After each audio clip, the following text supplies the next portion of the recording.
میں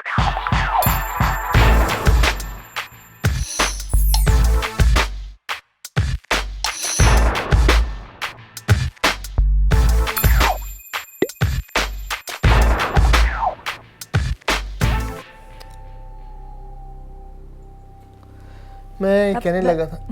چلو پہلے آپ بولیں۔ کچھ نہیں لیاسف، میں یہی کہنے والی تھی کہ میں یہ میگزین پڑھ رہی تھی اور ہر جگہ میں دیکھ رہی تھی کرپشن، خون ریزی، مار دھاڑ، لوٹ مار، چوریاں، ڈکیتیاں۔ میں یہی آپ کو بتانے لگا تھا کہ میں جب ٹی وی میں یہ سب کچھ دیکھ رہا تھا، صرف چوری چکاری، لوٹ مار، ہفرا تفری، قتل و غارت، اور کوئی خبر ہی نہیں، کوئی خبر ہی نہیں ہے۔ اور آپ کو پتہ یہ ساری کی وجہ کیا ہے؟ گناہ۔ یہ وہ گناہ جو ہماری زندگی میں آیا، اور اس گناہ کے باعث جو ہے یہ سارا کچھ آج ہو رہا ہے، یہ کرپشن، یہ مار دھوڑ، یہ سب کچھ اس کی وجہ سے ہے۔ اور کاش ایسا نہ ہوا ہوتا تو آج ہماری زندگیاں کتنی فرق ہوتی۔ کیوں نہ ہم خدا کے کلام سے اس کے بارے میں سیکھیں اور رہنمائی لیں اور دیکھیں کہ ہمیں کیا کرنے کی ضرورت ہے۔ ہاں بالکل یاسف، ضرور۔ کاشفہ، آپ کے خیال میں جب ہم گناہ کی بات کرتے ہیں یا گناہ کا جب ہم ذکر کر رہے ہیں، جو آج ہم سارا ٹی وی پہ دیکھ رہے ہیں اور ان خبروں میں پڑھ رہے ہیں، تو آپ کے خیال میں کہ گناہ ہے کیا؟ الیاسف، اس سے پہلے کہ ہم یہ دیکھیں کہ گناہ کیا ہے، کیوں نہ یہ دیکھیں کہ گناہ دنیا میں آیا کیسے؟ کاشفہ، گناہ دنیا میں جو ہم دیکھتے ہیں کہ شروع سے اگر ہم دیکھیں کہ کائنات کے بننے سے پہلے اور خدا کے سارے انتظام کرنے سے پہلے اگر ہم گناہ کی حقیقت دیکھیں تو یہ اس وقت دنیا میں آیا ہے جب لوسیفر کو جو ہے وہ آسمان سے نیچے پھینکا گیا۔ لیکن اس سے پہلے کہ ہم اس ساری چیزوں کے اوپر بات کریں، ہمیں یہ جاننا ہے کہ یہ گناہ کا مطلب کیا ہے؟ آخر میں گناہ کو ہم ڈیفائن کیسے کر سکتے ہیں؟ یاسف، اور میں سمجھتی ہوں کہ گناہ کا مطلب ہے خدا کے بنائے ہوئے قانون کو توڑنا۔ اور اگر ہم روحانی طور پر دیکھیں تو یہ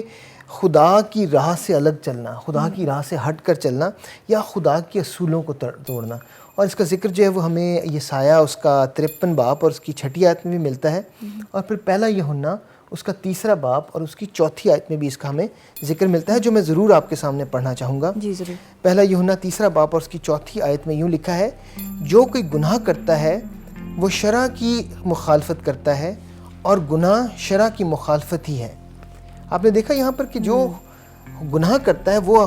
بالآخر خدا کے قانون کو، خدا کے اصولوں کو جو ہے وہ توڑتا ہے۔ اور الیاسف، مجھے ایک اور حوالہ یہاں پر یاد آ رہا ہے، رومیو 3 باب اس کی 23 آیت، اور یہاں پر یوں لکھا ہے کہ اور سب نے گناہ کیا اور خدا کے جلال سے محروم ہیں۔ تو کیا وجہ ہے کہ آج ہم کامل نہیں ہیں اور ہم اتنا گناہ کرتے ہیں؟ کاشفہ، اس کی وجہ میں نے جیسے آپ کو پہلے بتایا تھا کہ گناہ کا پیدا ہونا، گناہ کے اس دنیا میں آنا، اور ہم دیکھتے ہیں کہ گناہ دنیا میں آیا کیسا تھا، جس کا ہم ذکر کر رہے تھے کہ لوسیفر جو تھا وہ خدا کے فرشتوں میں سے افضل فرشتہ تھا، اور یہ جو فرشتہ تھا خدا جو ہے اس نے اسے بہت ساری ذمہ داریاں دی ہوئی تھیں،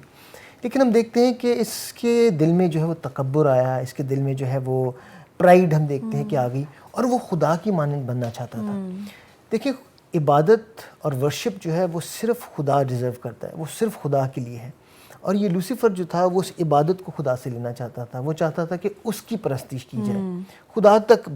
پہنچنا چاہتا تھا اور خدا کی مانند بننا چاہتا تھا، اور خدا کو یہ بالکل پسند نہیں تھا، اس لیے خدا نے اسے زمین پر پھینکا، اور ہم دیکھتے ہیں کہ اس طرح جو ہے وہ گناہ دنیا میں آیا۔ اور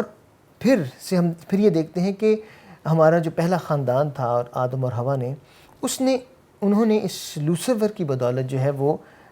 گناہ کیا، خدا کی نافرمانی کی، اور یہاں اس طرح ہم دیکھتے ہیں کہ گناہ نے اس دنیا میں اس خاندان کے وسیلے سے جنم لیا۔ بالکل۔ اور الیاسف، ہم دیکھتے ہیں کہ اسی وجہ سے خدا اور انسان کا رشتہ بھی ٹوٹ گیا، اور گناہ جو تھا وہ نسل در نسل پھیلتا چلا گیا۔ جی، آپ نے درست کہا۔ ہم دیکھتے ہیں کہ اس گناہ کی باعث جو ہے وہ انسان اور خدا کا رشتہ جو ہے وہ ٹوٹ گیا، اور ان کے درمیان ایک خلیج حائل ہو گیا، اور ہم دیکھتے ہیں کہ خدا تک پہنچنے کے لیے انسان بڑی کوشش کرتا رہا، یعنی کہ اپنے نیک اعمال سے، اپنے اخلاقی اصولوں سے، اپنے فلسفے کی بدولت رسائی کرنے کی کوشش کرتا رہا، لیکن ناکام رہا، کیونکہ گناہ جو تھا وہ اتنا بڑا تھا کہ ایسا کرنا ممکن نہیں تھا۔ اور جیسے آپ نے کہا کہ نسل در نسل جو ہے وہ ہم دیکھتے ہیں کہ اس کا اثر جو تھا وہ ہمیں نظر آتا رہا، اور آج بھی نظر آتا ہے۔ اور ہم دیکھتے ہیں کہ جب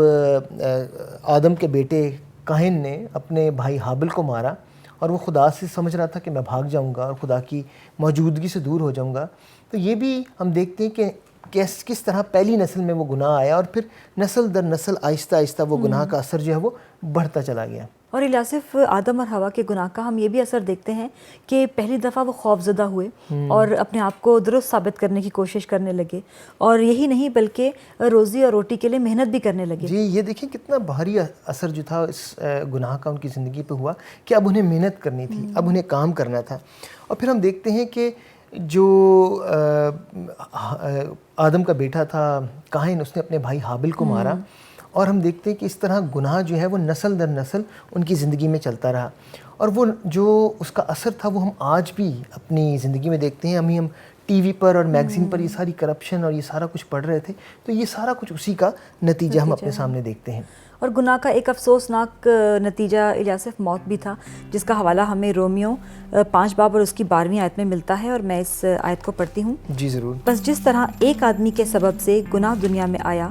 اور گناہ کے سبب سے موت آئی، اور یوں موت سب آدمیوں میں پھیل گئی، اس لیے کہ سب نے گناہ کیا۔ جی ہم دیکھتے ہیں یہاں پر جیسے آپ نے بتایا کہ ایک بہت بڑا اثر یہ ہوا کہ موت جو تھی اب وہ دنیا میں آ گئی،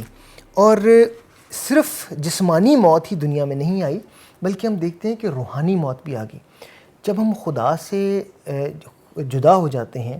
اور خدا سے علیحدگی اختیار کر لیتے ہیں، صرف جسمانی موت کی ہم کو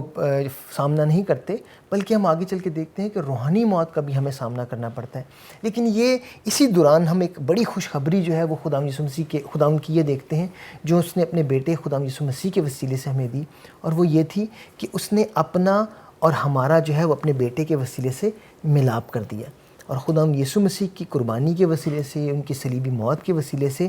ہم ہمیشہ کی زندگی میں داخل ہو سکے۔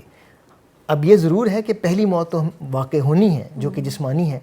لیکن ان مسیحوں کے لیے، ان ایمانداروں کے لیے جو اب خداوند یسوع مسیح میں ہیں، جو اب خدا کے خاندان اور اس کے فرزند بن چکے ہیں، انہیں ہمیشہ کی زندگی ملے گی، اور وہ اس دوسری موت کا سامنا نہیں کریں گے جیسے کہ دوسرے غیر ایماندار کرتے ہیں۔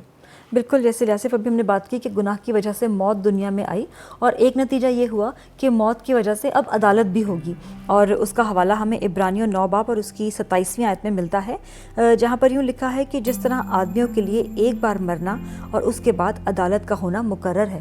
جی، اور یہ عدالت ان کی ہوگی جو کہ غیر ایماندار ہیں، جنہوں نے خداوند یسوع مسیح کو اپنی زندگی میں اپنا نجات دہندہ اور خداوند قبول نہیں کیا۔ بالکل، تھینک یو الیاسف میرے ساتھ مل کر اس ساری اسٹڈی کو کرنے کے لیے، اور اس وقت میں چاہتی ہوں کہ ہم نے جو کچھ سیکھا ہے اس کا اعادہ کرتے ہیں۔ ضرور۔ آج ہم نے سیکھا کہ گناہ کیا ہے، گناہ کا وجود کیسے ہوا، گناہ انسان کو کیسے متاثر کرتا ہے، اور خداوند یسوع مسیح کا نجات دہندہ بن کر دنیا میں آنا۔ پروگرام ڈسائپلشپ اسینشلز میں ہمارے ساتھ رہنے کے لیے آپ کا بہت بہت شکریہ۔ اگلے پروگرام میں نئے پیغام کے ساتھ پھر حاضر ہوں گے، تب تک کے لیے خدا حافظ۔